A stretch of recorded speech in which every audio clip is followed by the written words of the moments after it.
Our topic for today is all about roots of Filipino nationalism. Pag-uusapan natin dito kung paano ba nagsimula ang nationalism. Learning objectives. Discuss about nation and nationalism. Discuss the evolution of Filipino nationalism. Determine the reason that contribute to the growth of Filipino nationalism. Discuss the significance of Filipino development at the present time, and recognize the significance of Filipino nationalism. Nation and nationalism. Nation is a community of people formed on the basis of a combination of shared features such as language, history, ethnicity, culture, and or society. Nation ay isang pamayanan ng mga tao na nabuo batay sa kombinasyon ng mga ibinabahaging katangian tulad ng wika, kasaysayan, etnisidad, kultura at lipunan. Nationalism, an idea and movement that holds that the nation should be congruent with the state. A movement it tends to promote of a particular nation, especially with aim of gaining and maintaining the nation's sovereignty over its homeland to create a nation-state. Nationalism. Sa madaling salita,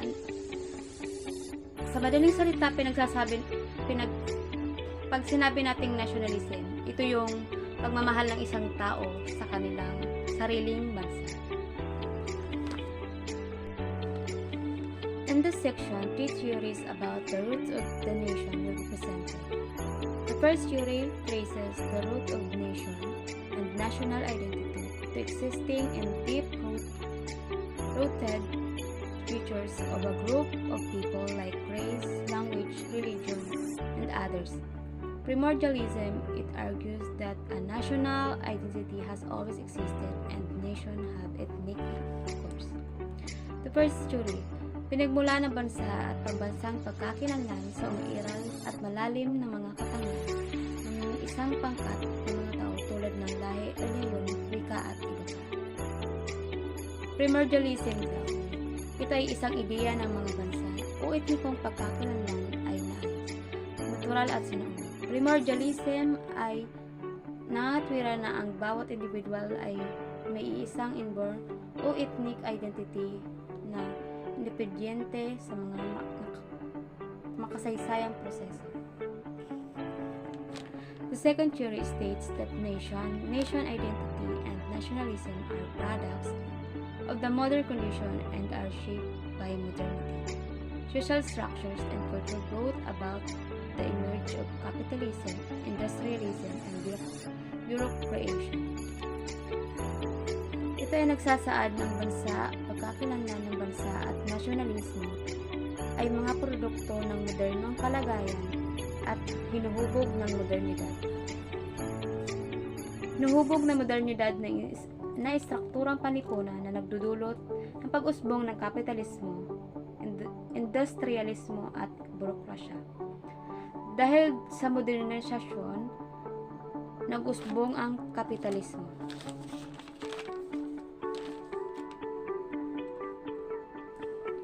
The third theory is a very influential explanation about nation and nationalism.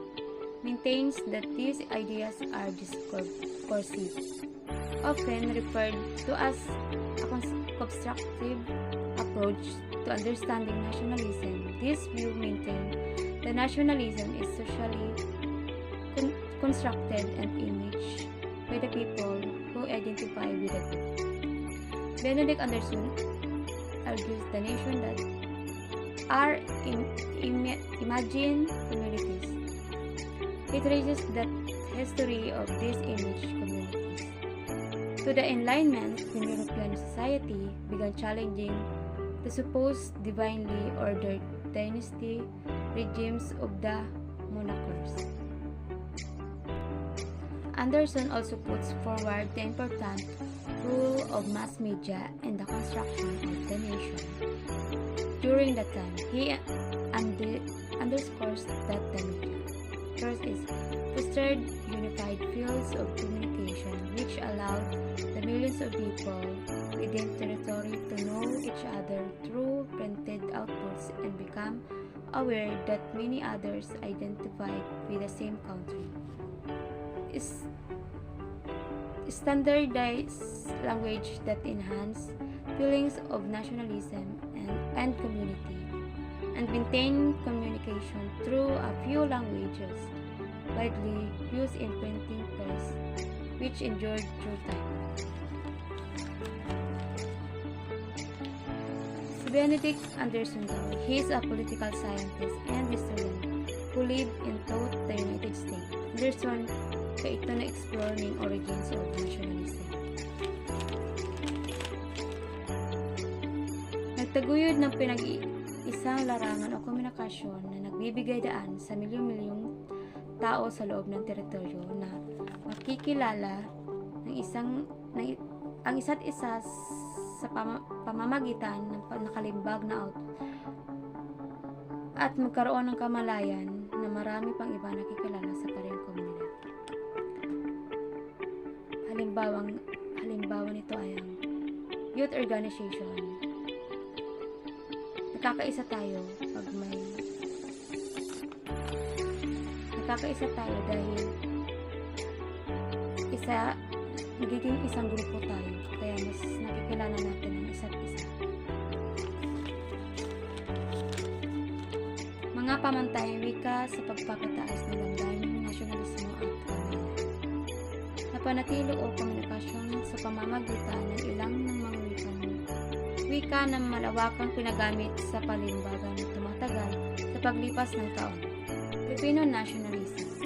Filipino nationalism began with an upsurge of patriotic sentiments and nationalistic ideals in the 1880s. Philippines that came as a consequence of more 3 centuries of Spanish rule. This served as the backbone of the first nationalist revolution in Asia, the Philippine Revolution of 1896, and continues out of this day. These nationalistic sentiments have led to a wide-ranging campaign for a political, social, and economic freedom in the Philippines. Filipino nationalism. Nagsimula ang nasyonalismong Pilipino sa paglakas ng makabayan noong 1880s sa Pilipinas na naging bunga ng mahigit 3 siglo ng pamumuno ng mga Espanyol. Ito ay isa nagsisilbing ng unang nasyonalismong revolusyon sa Asya, ang Rebolusyong Pilipino noong 1896 at nagpapatuloy hanggang sa kasalukuyan. Ang mga damdaming makabansa nito ay humahantong sa isang malawak na kampanya para sa kalayaang pangpolitika, panlipunan at pang-ekonomiya sa Pilipinas.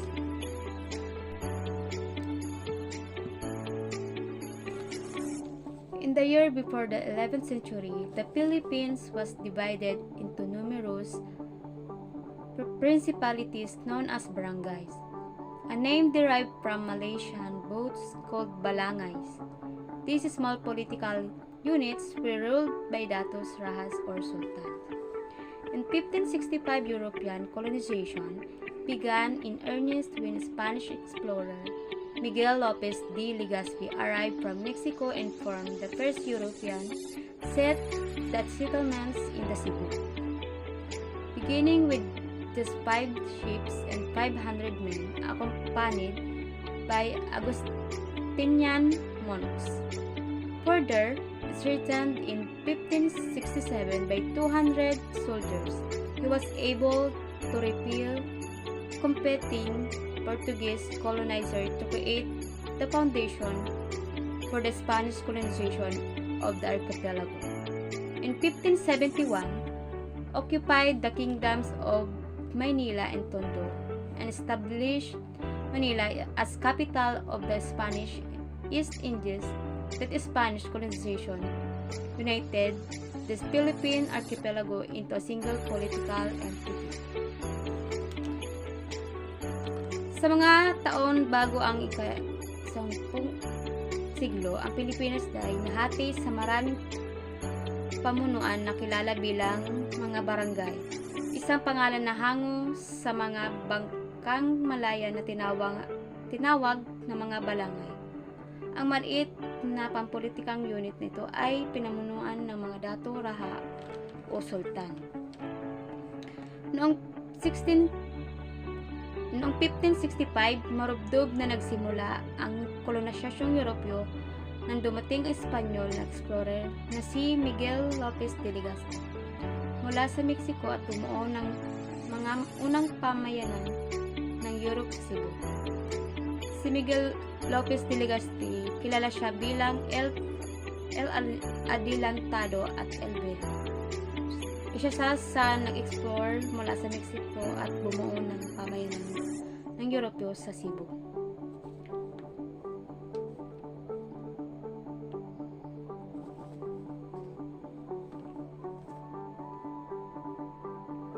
Noong 1571, sinakop ng mga Espanyol ang kaharian ng Maynila at Tondo at tinatag ng Maynila bilang kabisera ng Spanish East Indies.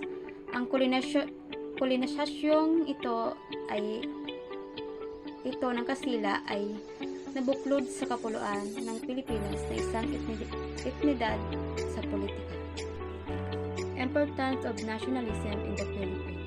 The term nationalism in general is used to delineate two phenomena, which is, first is the second attitude or behavior that the members of a nation have when they care about their national identity, and second is the action that the members of a nation take when seeking the achievement or sustained self-determination. Una, dapat daw ay salubin ang pag-uugali na mayroon ang mga membro ng bansa. Dapat maging makatao tayo. Pangalawa ay ang mga aksyon na ginawa ng mga miyembro ng isang bansa. Dapat magsunod tayo kung ano ang mga pinapatupad ng ating mga pinuno. Nationalism has been a part of the history of every Filipino. It's not just a sentiment but also a political concept that can be organized into various categories such as liberal, civic, ethnic, or cultural. The emphasis in the words every Filipino is a means to widely acknowledge all the Filipinos, not just Filipino from Luzon, but also Filipinos from Visaya and Mindanao. Naging bahagi ang kasaysayan ng bawat Pilipino. Ang diin sa mga salitang bawat Pilipino ay isang paraan upang malawakang kilalanin ang lahat ng mga Pilipino, hindi lamang sa Pilipino mula sa Luzon, kundi pati na rin sa ang mga Pilipino mula sa Visayas at Mindanao. The start of Filipino nationalism, 1760s and 1820. The term Filipino originally referred to the Spanish Criollos of the Philippines. During their 333-year rules of the Philippines, the Spanish rulers referred the natives as Indios. Ang terminong Filipino ay orihinal na tumutukoy sa mga Spanish Criollos ng Pilipinas. Sa kanilang 333 taong pamumuno sa Pilipinas, tinukoy ng mga pinunong Espanyol ang mga katutubo bilang Indio. Three major factors. First is economy, education, and secularization of parishes. Economy. The growing sense of economic insecurity in the later years of 18th century led the Criollos to turn their attention to agricultural production. The Criollos gradually changed from the very government-dependent class into capital-driven entrepreneurs. Their turning of attention towards gilded soil caused the rise of the large private haciendas. Various government and church positions were transferred to the roles of the Peninsularians, who were characterized mostly in the 19th century Philippine history as corrupt bureaucrats. Noong 1780s, dalawang institusyon ang naitatag upang pausayin ang kakayahan ng ekonomiya ng Pilipinas. Ito ay ang Economic Societies of France of the country at ang Royal Company of the Philippines. Education. During the administration of Governor General Siraon, a royal order from Spain, which stated that every village or barrio must have a school and a teacher, was implemented. The implementation of the order expanded the reach of basic education during the Spanish era. Also during 18th century, modern agricultural tools made many people leave farming for pursuing academic and intellectual courses. After the arrival of Buen Consejo, the Philippines had more direct contact to Europe and the ideas circulating. Thus, the Philippines was influenced by the principle during the Age of Enlightenment and radical changes during the French Revolution. Si General Siraon siya ito nagpatupad ng isang maharlikang utos mula sa Espanya na nagsasaad na ang bawat baryo ay dapat magkaroon ng paaralan at guro ang pinapatupad.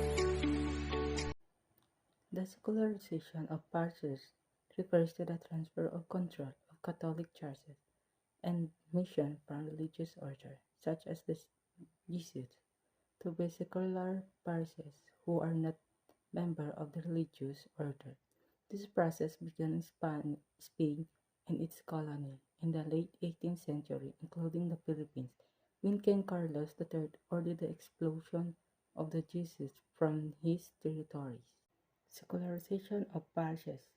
By royal decree on February 27, 767, King Carlos III ordered the Jesuits to be expelled from Spain and from all her colonies. The decree reached the Philippines in early 1768, wherein Governor General tried to bid the Jesuits a favor by delaying the implementation of the royal order in exchange of brevies. This gave the Jesuits free to hide all of their position and destroy documents that could be held against them, which were supposed to be confiscated.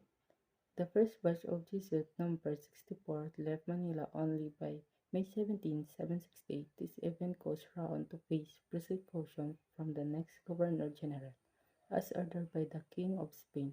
Raon died before the judgment for him was laid. Effects of the progress during the period 1760 to 1820s. The early signs of the effects to Filipino nationalism by the development mission could be seen in the writings of Luis Rodriguez Valera, a cruel educated in liberal France and highly exposed to the age of enlightenment, knighted under the order of Carlos III. Varela was perhaps the only Philippine cruel who was actually part of European nobility. The court Gazette de Madrid announced that he was to become a conde and from that point on proudly called himself El Conde Filipino. He championed the rights of Filipino in the island and slowly made that term applicable to anyone born in the Philippines. During the period of 1760 to 1820s, the rise of the Enlightenment ideas and the spread of liberal values had a significant impact on the Philippines, particularly on the emergence of Filipino nationalism. Luis Rodriguez Valera, a cruelly educated in France and exposed to Enlightenment ideas, became a prominent figure in championing the right of Filipinos and promoting the ideas of distinct Filipino identity. Further progress of Filipino nationalism in 1820s to 1860. At this stage, the Creoles slowly introduced their own reform. Parishes began to have native parishes. At the time of Archbishop Sancho, the Philippine was given representation in the Spanish Cortes 3 times. However, on June 1, 1823, a Creole revolt broke out in Manila led by the Mexican blood Creole Captain Andres Novales. The revolt caused by an order from Spain that declared military officers commissioned in the peninsula outrank all those appointed in the colonies. So Manila, cheering with Novales' cry of "Viva la Independencia," the revolt promoted the government to deport Varela together with other crews, allegedly known as Los Hijos de Pais after being associated with the cruel reformists. The period of 1820s to 1860 saw further progress in the development of Filipinos. Nationalism is a response to various political and social change. One of the key factors that contributed to the growth of nationalism during this time was the opening of the Philippines to international trade, which led to greater contact with foreign cultures and ideas. First propaganda movements in 1860 to 1872. Valera would then retire from politics, but his nationalism was carried on by another core, Juan Pedro Palais, who campaigned for the rights of Filipino parishes, Creole mestizos and Indios, and pressed for secularization of Philippine parishes. He reasoned out the same point Santos had pressed our formation on areas that are still pagan. The Latin American Revolution and decline of British influence in Spain resulted in the increase of the regular clergy. Peninsular areas in the Philippines, Filipino parishes, Creoles, Mestizo, and Indios were being replaced by Spanish friars, priests. Peninsulares and Palais demand explanation as to the legality of replacing a secular with regulars, which is in contradiction to the exponi nobis. Palais brought the case to the Vatican and almost succeeded, if not for an earthquake that cut his career short. The earthquake struck on June 3, 1863, during the Feast of Corpus Christi. The etiology would be cried by his more militant disciple Jose Borges.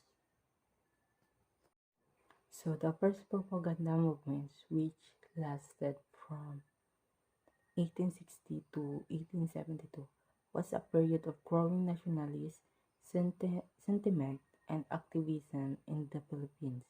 During this time, a group of Filipino intellectuals known as the Ilustrados began advocating for reforms that will grant greater rights and opportunities to Filipinos under Spanish colonial rule.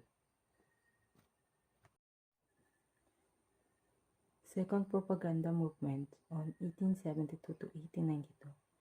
The events of 1872, however, invited the other colored section of the Ilustrados, the growing middle class natives, to at least do something to preserve their cruel ideals. This massive propaganda upheaval from 1872 to 1892 is now known as the Second Propaganda Movement. Through their writings and oration, Marcelo H. del Pilar, Graciano Lopez, Jaina, and Jose Rizal sounded the trumpets of Filipino nationalism and brought it to the level of the masses. The propagandists mainly aimed for the representation of the Philippines in the Cortes Generales, secularization of the clergy, legalization of Spanish and Filipino quality. Among other, their main work was the new newspaper called La Soladradera, which was first published at Barcelona on December 13, 1888.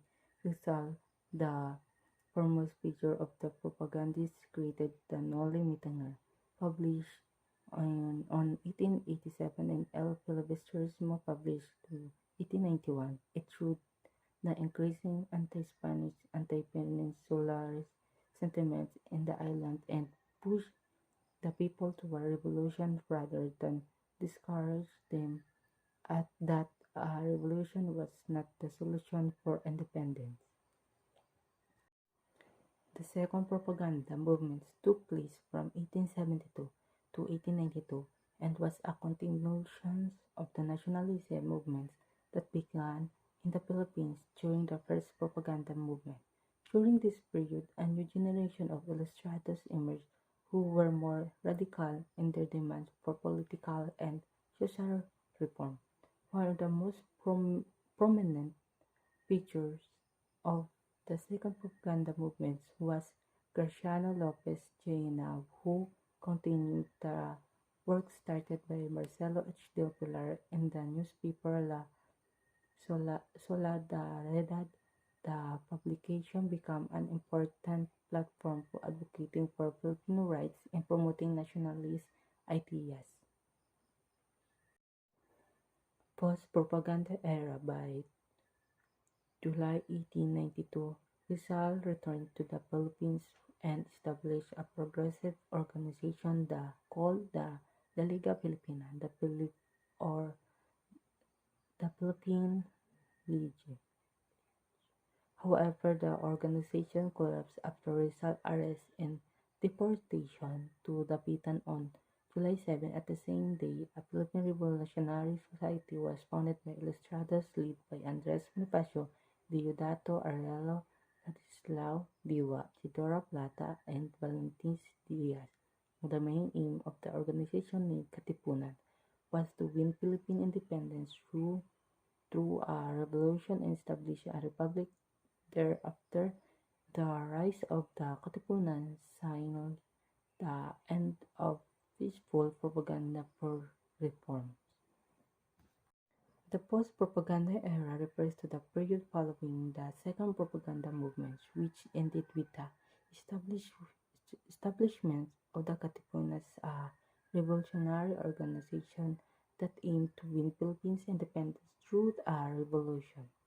During this period, Jose Rizal, who was a key figure in the propaganda movements, returned to the Philippines and established the La Liga Filipina, a progressive organization that aimed to unite Filipino and work towards reform.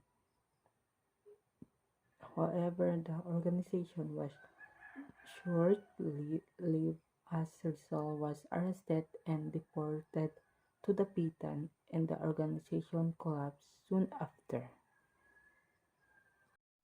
Independence Declaration and the Philippine-American War in 1898.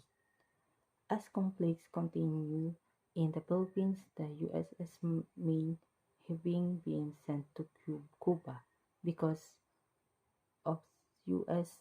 concern for the safety of its citizens during an ongoing Cuban Revolution, exploded and sank in Havana Harbor. This event precipitated the Spanish-American War. After Commodore George Dewey defeated the Spanish squadron at Manila, a German squadron led by Vice Admiral Otto von Diedrich arrived in Manila and engaged in maneuvers which Dewey, seeing this as obstruction of his blockade, offered war, after which the German backed down.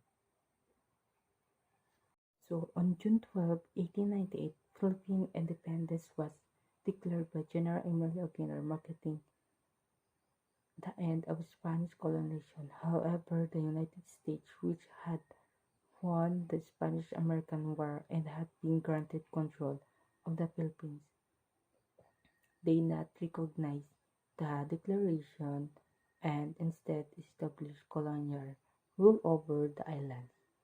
This led to the Philippines-American War, which lasted from 1899 to 1902 and resulted in the deaths of thousands of Filipinos, the Americans.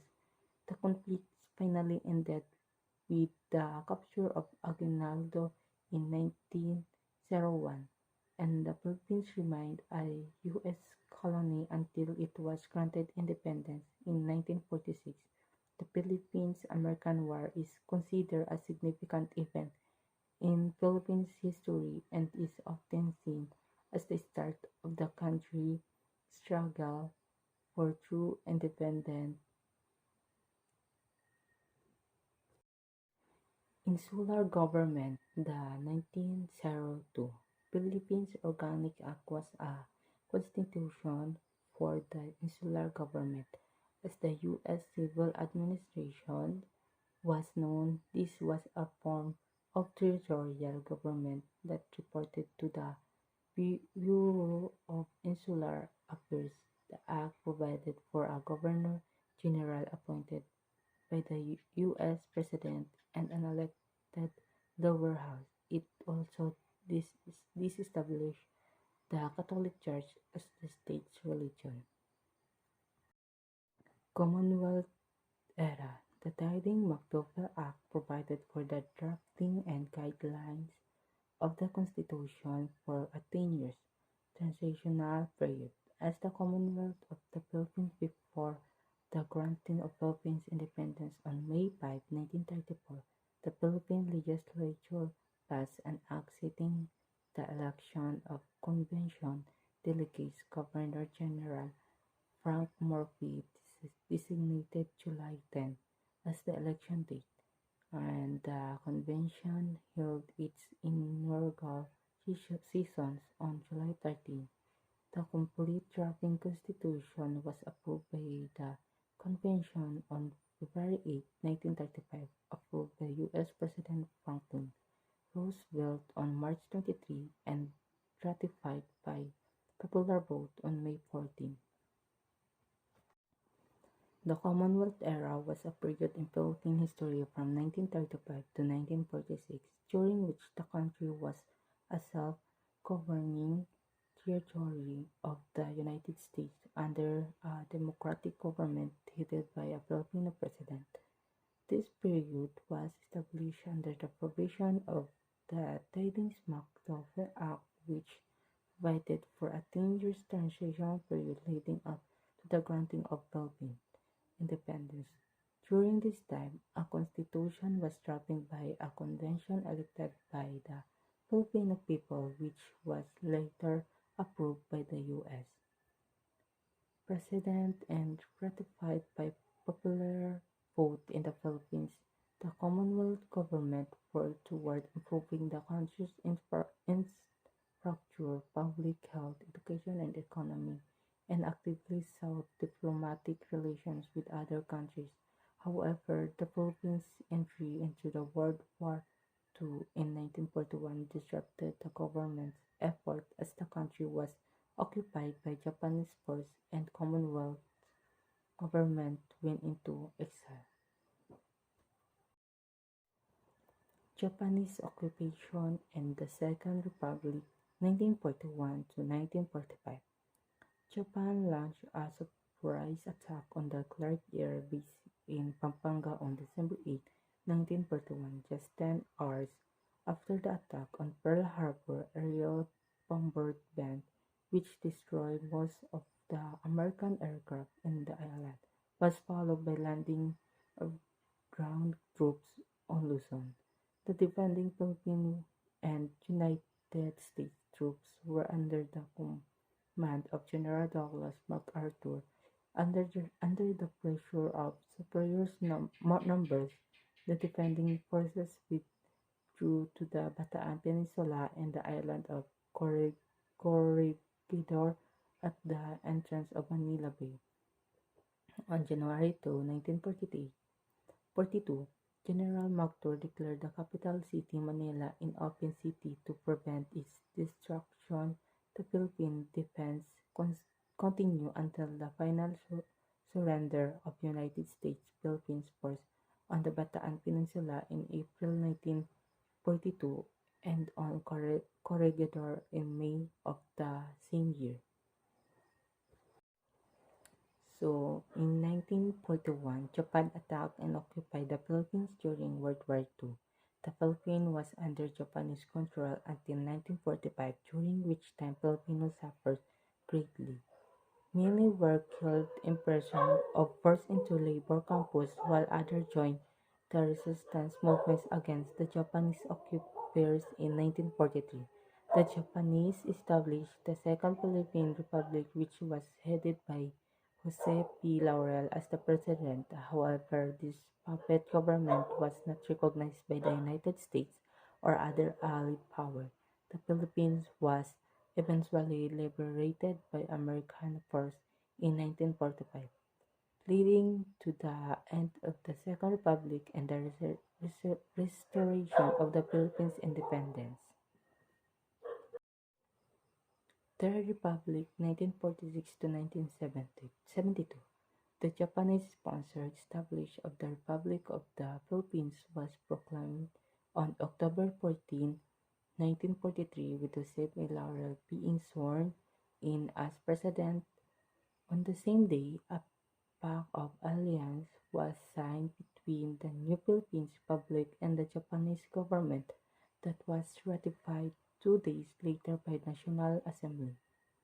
The Philippines Republic was immediately recognized by Japan and in the succeeding days by Germany, Thailand, Monchoco, Burma, Croatia, and Italy, while neutral Spain sent its greeting. So the Third Republic of the Philippines began after World War II, when the country was granted independence by the United States on July 4, 1946.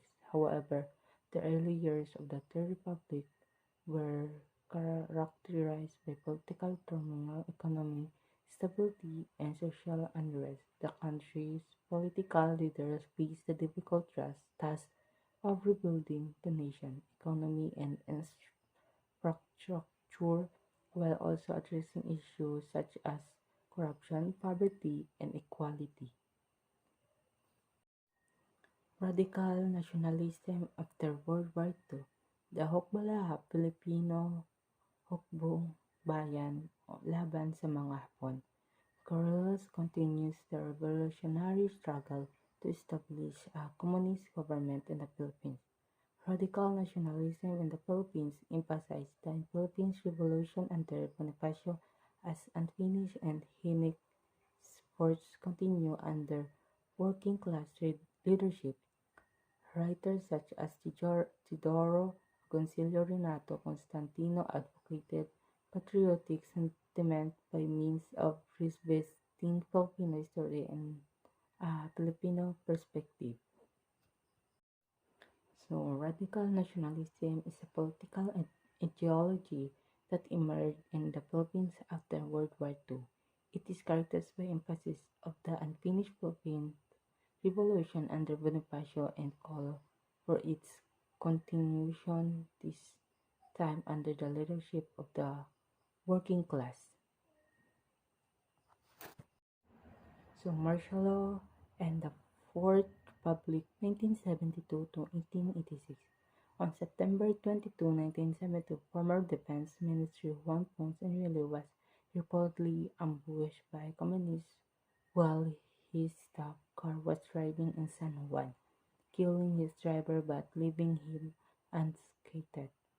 The assassination attempt, along with the growing threat of the new People Army, the citizen unrest, gave Marcos in a reason to declare Proclamation Number 1081, which he signed on September 17 or on post date to September 21.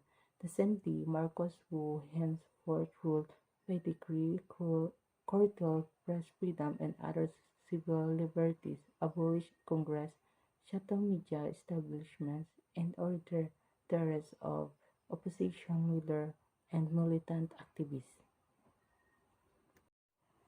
So, on the Fourth Republic of the Philippines began in 1972 when President Ferdinand Marcos declared martial law, citing rising civil unrest and a communist insurgence. Marcos' authoritarian rule led to widespread human rights abuse, corruption, and economic turmoil. During this time, the military and police were given broad powers to suppress dissent, and many opposition politicians and activists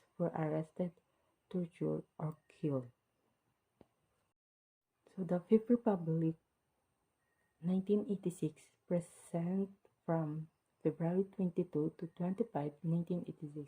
Many demonstrations against Marcos took place on a long stretch of Epifanio de los Santos Avenue. The event, known as the People Power Revolution, involved many famous figures such as Archbishop Jimmy General Jean Fidel Ramos and Defense Minister Juan Ponce Enrile. Finally, on February 25, the Marcos family was transported by a U.S. Air Force HH-3E rescue helicopters to Clark Air Base in Angeles City, Pampanga, about 83 kilometers north of Manila. Before boarding, U.S. Air Force DC-9 Midpack and C-141B planes bound for Andersen Air Force Base in Guam and finally to Heckma Air Force Base in Hawaii, where Marcos arrived on February 26. Many people around the world rejoiced and congratulated Filipinos. They knew Corazon Aquino succeed as President of the Philippines. So, the Fifth Republic of the Philippines started after the People Power Revolution in 1986, which ousted the authoritarian regime of President Ferdinand Marcos. The revolution was a peaceful mass protest movement led by various groups, including the Catholic Church, which culminated in the overthrow of the Marcos regime and the restoration of democracy in the country. Corazon Aquino, the widow of slain opposition leader Benigno Aquino Jr., became the first female president of the Philippines and served from 1986 to 1992. Since then, the Philippines was continued to hold regular democratic elections with six presidents succeeding Aquino.